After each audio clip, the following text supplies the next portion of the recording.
বাড়ি সত্যি বলছি, কিন্তু কপালে শনি থাকলে তা কিন্তু ঠেকানো যায় না কো। আসসালামু আলাইকুম প্রিয় দর্শক, আজকে ফেব্রুয়ারি 9 তারিখ, 12 তারিখে নির্বাচন, মাঝে মাত্র 2 দিন, 10 এবং 11। 11 হবে না, ধরেন 10 তারিখ, কারণ 11 তারিখে তো নির্বাচনী প্রচারণা বন্ধ হয়ে যাবে, 24 ঘন্টা আগে তো বন্ধ হয়ে যায়। তো সেই সময় তো আমরাও হয়তো তেমন কিছু কথা বলতে পারবো না, কারণ আমার এই কথা যদি কোনো না কোনো দলের পক্ষে অথবা বিপক্ষে যায়, সেটাও আসলে আইনগতভাবে ঠিক হবে না। তো সেই হিসেবে আমি ধরতে পারি আর মাত্র 2 দিন, আজকে এবং আগামীকালকে আমরা কথা বলবো নির্বাচনের সম্ভাবনা নিয়ে, নির্বাচনে কে কেমন করতে পারে তা নিয়ে। আমি গতকালকে একটা প্রিডিকশনের মতো দিয়েছিলাম, সেটা আমি দুটো সোর্স থেকে পাওয়া প্রিডিকশন দিয়েছিলাম। আমরা বলেছিলাম, এটা নিয়ে অনেক আলোচনা হয়েছে, অনেকে দেখেছেন, অনেকে নানা রকম মন্তব্য করেছেন। তো এই ধরনের আলোচনা হতেই থাকবে, তারপরেও কিন্তু প্রিডিকশনে চলতে থাকবে। আপনারা মিলিয়ে নেবেন আপনাদের চিন্তার সঙ্গে। এটা কোনো ভিত্তি নেই, কিন্তু আমি আবারও বলছি, জরিপের কোনো ভিত্তি নেই, প্রিডিকশনের কোনো ভিত্তি নেই। যে যার যার মতো করে চিন্তা করেন এবং যার যার সোর্স থেকে তারা পান। ধরা যাক, কথার কথা আমি বলি, আমি বিভিন্ন জায়গার সঙ্গে লোকের সঙ্গে আলাপ করার চেষ্টা করছি। আমি এটা ফাইনাল প্রেডিকশনটা আগামীকালকে দেব, যে আমি নিজে কি মনে করি। যে মনে করার পেছনে আমি একটা দায়িত্ব নেব, যে এই দায়িত্বটা আমি দায়িত্ব নিয়ে মনে করছি।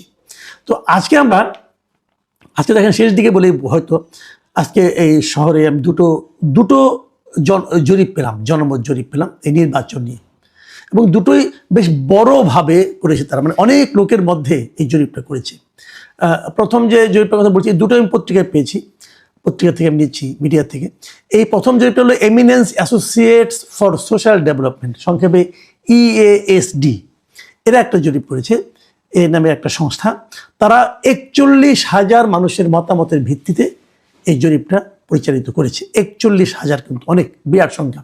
এবং তারা দেশের বিভিন্ন জায়গায় জরিপটা করেছে, মানে একদম বিভিন্ন আপনার আসন ধরে ধরে ওখানে গিয়েছে, অনেকের সঙ্গে বিভিন্ন প্রক্রিয়াটা তারা বলেছে কীভাবে তারা প্রক্রিয়ায়িত করেছে, এবং তাদের যে প্রাপ্তিটা সেটাও তারা প্রকাশ করেছে। তাদের প্রাপ্তিতে বলা হয়েছে, যদি ভোটের হিসাবে হয়, যে প্রায় 66.3% ভোটার নাকি বিএনপিকে ভোট দিবে, এটা তাদের জরিপের ফল। আর এর বিপরীতে মাত্র 11.9% মানুষ ভোট দিবে জামাতে ইসলামকে। এনসিপি 1.7%, জাতীয় পার্টি 4%, ওগুলি উল্লেখযোগ্য নয় আসলে। তাহলে কোথায় 66.3% আর কোথায় 11.9? ধরেন 11 তো 12ই ধরেন আপনি, কোথায় 66 আর কোথায় 12, কোনো তুলনা হয়, কোনো প্রতিদ্বন্দ্বিতা হয়, এরকম তাদের জরিপের ফল তারা পেয়েছে। এবং তারা নিশ্চয়ই দাবি করতে পারে, আমরা ধরেন 41,000 মানুষের মতামত নিয়েছি, এটা অনেকটা গ্রহণযোগ্য হতে পারে, এরকম তারা দাবি করতে পারে। এবং তারা এই ভোটের তো পার্থক্য এবং এর বিপরীতে যারা আসন সংখ্যা যখন ধরেছে, সেখানেও তারা বিশাল পার্থক্য দেখিয়েছে। তাদের বিবেচনায় বিএনপি জোট পাবে 208টা আসন এবং জামায়াত জোট পেতে পারে 46টি আসন। অনেক পার্থক্য, কিন্তু আমি গতকাল যেটা বলেছিলাম তার চেয়ে অনেক বেশি পার্থক্য এটা। আচ্ছা, আমরা আরেকটা জরিপ, আমার জরিপটা নিয়ে পরে কথা বলি, আরেকটা জরিপ নিয়ে কথা বলি এখন। এই জরিপটা করেছেন international institute of law and diplomacy, মানে IILD নামে একটা প্রতিষ্ঠান। এরাও অনেক লোকের উপর করেছেন, এবং এদেরটা আমার তো মনে হয় যে আগে যেটা আমরা বললাম EASD, তাদের চেয়েও বেশি সংখ্যক। EASD করেছিল 41,500 মানুষের মতামত নিয়ে, আর ওরা যেটা নতুন যেটা বললাম আমি, যে IILD, এরা জরিপ করেছে 63,115 জন ভোটারের উপর। 63,115 জন, মানে বিশাল ব্যাপার স্যাপার কিন্তু। এবং তারা গত 21শে জানুয়ারি থেকে 5ই ফেব্রুয়ারি, মানে এই 16 দিনের তারা এই জরিপটা পরিচালনা করেছে। 300টা সংসদীয় আসনেই তারা জরিপ চালিয়েছে, বিভিন্ন ইউনিয়ন ভাগ করে। এবং এখানে ফলাফল যেটা আছে, সেখানে কিন্তু তারা দেখিয়েছে যে একদম মানে নেক টু নেক ফাইট হবে। এরা ভোটের একটা হিসাব দিয়েছে। এই ভোটের হিসাবে তারা বলেছে যে দুই দলের মধ্যে, মানে দুইটা জোটের মধ্যে, বিএনপি এবং জামাতের জোটের মধ্যে একটা হাড্ডাহাড্ডি লড়াই হবে। বিএনপি জোট পেতে পারে 44.1% ভোট, আর অন্যদিকে জামায়াতে ইসলামের নেতৃত্বে জোট যেটা আছে, তারা পেতে পারে 43.9% ভোট। এই তারা পেতে পারে বলে এদের ধারণা। তো এটা খুব ইন্টারেস্টিং বলে আমার কাছে মনে হয়েছে, যে তারা আগেরটাতে কোথায় আপনার 12% ভোট পাবে, বিএনপি পাবে 66.3%, আর জামাত পাবে মাত্র 12%, মানে বিশাল পার্থক্য ছিল। কিন্তু এখানে কিন্তু তা দেখানো হয় নাই। এরা বলছে পার্থক্যটা মানে 1%-এর মতো, 44.1%, আর এদিকে 43.9%, মানে ধরতে গেলে 2% কম জামাতের। কিন্তু এদের আবার আরেকটা জিনিস ইন্টারেস্টিং আছে, যে বললাম যে আসন সংখ্যা তারা কিন্তু ওরকম স্পষ্ট করে বলেনি, কিন্তু তারা যে জিনিসটা বলেছে, যে কালকে আপনাদের মনে আছে আমি বলেছিলাম যে কতগুলি আসনে বিএনপি জিতবে শিওর সহজে, এবং কতগুলি আসনে জামাত জিততে পারে বলে আমি যে জরিপটা উল্লেখ করেছিলাম, এরা ওই ফর্মুলায় করেছে। এরা বলার চেষ্টা করেছে যে নিশ্চিতভাবে জামাতের জয়ের সংখ্যা হলো 105টা আসনে, মানে 105টা আসনে জামাতের জয়ে তাদের মধ্যে কোনো সন্দেহ নাই। বিপরীত দিকে বিএনপি নিশ্চিতভাবে জয় পাবে 101টা আসনে, মানে নিশ্চিত জয়ের আশায় সংখ্যায় কিন্তু জামাত বিএনপি দিকে জামাত এগিয়ে আছে বিএনপি 4টা আসনে। আর দুই পক্ষের মধ্যে হাড্ডাহাড্ডি লড়াই হবে 75টা আসনে।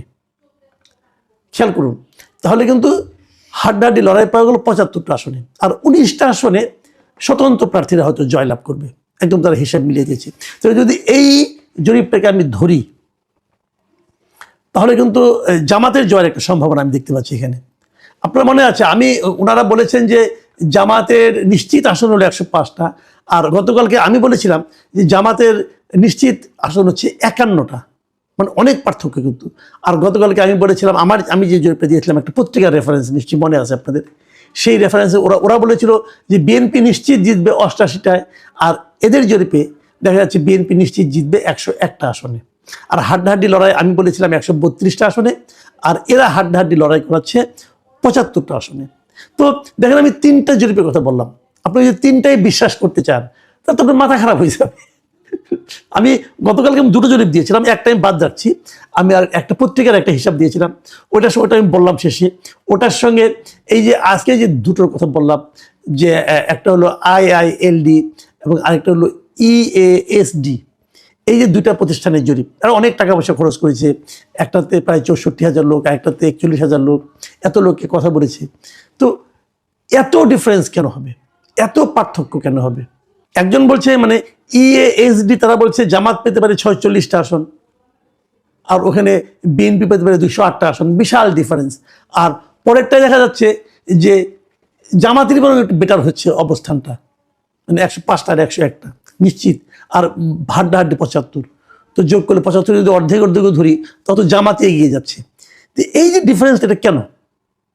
আমি কিন্তু বহুদিন বলেছি যে জরিপ জিনিসটা না অনেকটা ওই যে পত্রিকার রাশিফলের মতো, পড়তে মজা লাগে, আলোচনা করতে মজা লাগে, কিন্তু এর উপর নির্ভর করা যায় না। আমার এবারও মনে হচ্ছে তাই হবে, নির্ভর করা যায় না।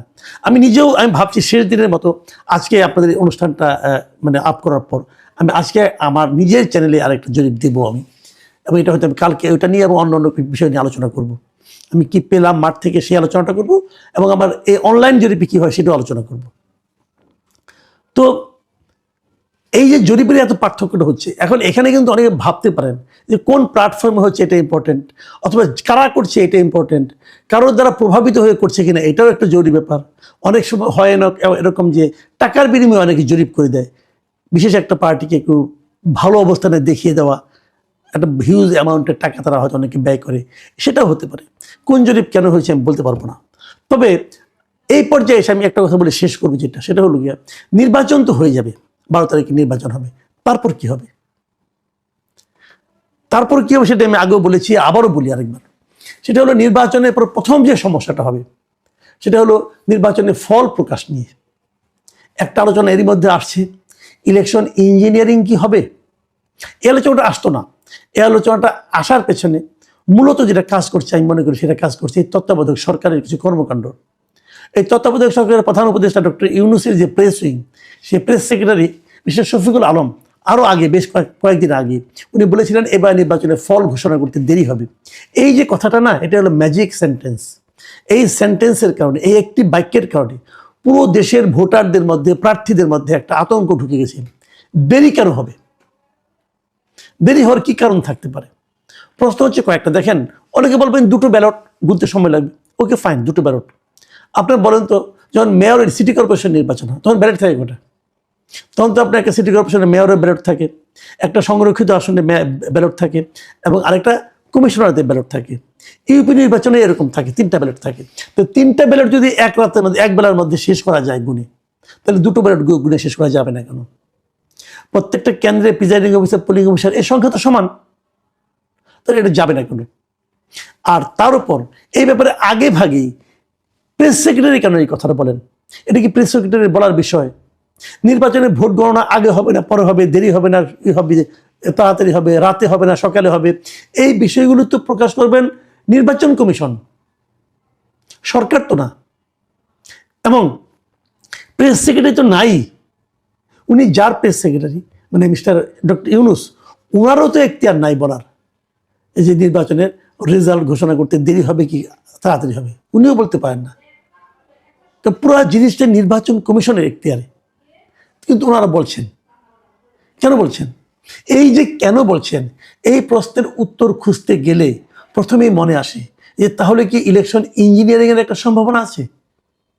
ইলেকশন ইঞ্জিনিয়ারিং জিনিসটা কি আমি সহজভাবে বলি, এটা তো বোঝানো দরকার নাই, আমি সহজভাবে বলি। সেটা হলো আপনি ভোট দিয়ে আসলেন, কিন্তু যা ভোট দিলেন, যে ভোটটা হলো, সেই ভোটটাই ফল হিসাবে কি প্রকাশিত হবে, নাকি কেউ মাঝখানে অন্য কিছু প্রকাশ করে দেবে? মাঝখানে কি দুদিন ফলগুলো আটকে রেখে তারপরে প্রকাশ করা হবে? যখনই ফলগুলো আটকে থাকবে, যখনই ফল প্রকাশে বিলম্ব হবে, তখনই কিন্তু মানুষের মধ্যে সন্দেহটা আরো দানা বাঁধবে। আচ্ছা, যদি সরকার ইলেকশন ইঞ্জিনিয়ারিং করতে চায়, তাহলে কোন দিকে করতে পারে, কার পক্ষে করতে পারে? আপনারা ভেবেছেন একবার? কার পক্ষে করবে? জাতীয় পার্টির পক্ষে, নাকি ইসলামী আন্দোলনের পক্ষে? না, তাদের পক্ষে না। সম্ভাব্য দিক হলো কি, সন্দেহের তালিকা যারা থাকে, এটা হলো জামাতে ইসলাম, এনসিপি, এদের প্রতি এই সরকারের একটা বিশেষ মানে আপনার এক ধরনের ভালোবাসা প্রকাশিত এরই মধ্যে। বিএনপি হতে পারে, এরা তো অভিযোগ করে বিএনপির কথা মতো নাকি সব চলছে। আমি একটা তথ্য দিই, এই তথ্যটা আমার কাছে খুব মানে একদম যে আমি প্রমাণ করে দিতে পারবো আমি তা বলছি না, কিন্তু আমার কাছে বিভিন্ন জায়গা থেকে তথ্যটা এসেছে, এটা আপনাদের সঙ্গে একটু শেয়ার করা দরকার। বিভিন্ন জেলায় যারা রিটার্নিং অফিসার হবেন, ডিসি যারা হবেন রিটার্নিং অফিসার, এবং সবাই জানেন এই নির্বাচনে কিন্তু ডিসিদের একটা বড় ভূমিকা থাকে। আমাদের এই ডিসিদের ব্যাপারে কিন্তু এরই মধ্যে বিএনপিরা বলেছে, অভিযোগ করেছে যে ম্যাক্সিমাম ডিসি নাকি জামাতের।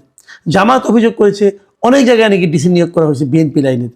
এনসিপির কথা কেউ বলেনি, কিন্তু আমি যতটুকু জানি এনসিপিরও কমপক্ষে 18-19 জন ডিসি আছেন যা নাকি এনসিপি। কীভাবে এনসিপি? তারা এনসিপি করতো না, তারা একজন সুশীল ছিল আর কি, তো এনসিপির সুপারিশ করে তাদের বিভিন্ন জায়গায় নিয়োগ দিয়েছে। আর আমি যে হিসাবটা পেয়েছি, সেই হিসাবটা শুনলে আপনারা অবাক হবেন।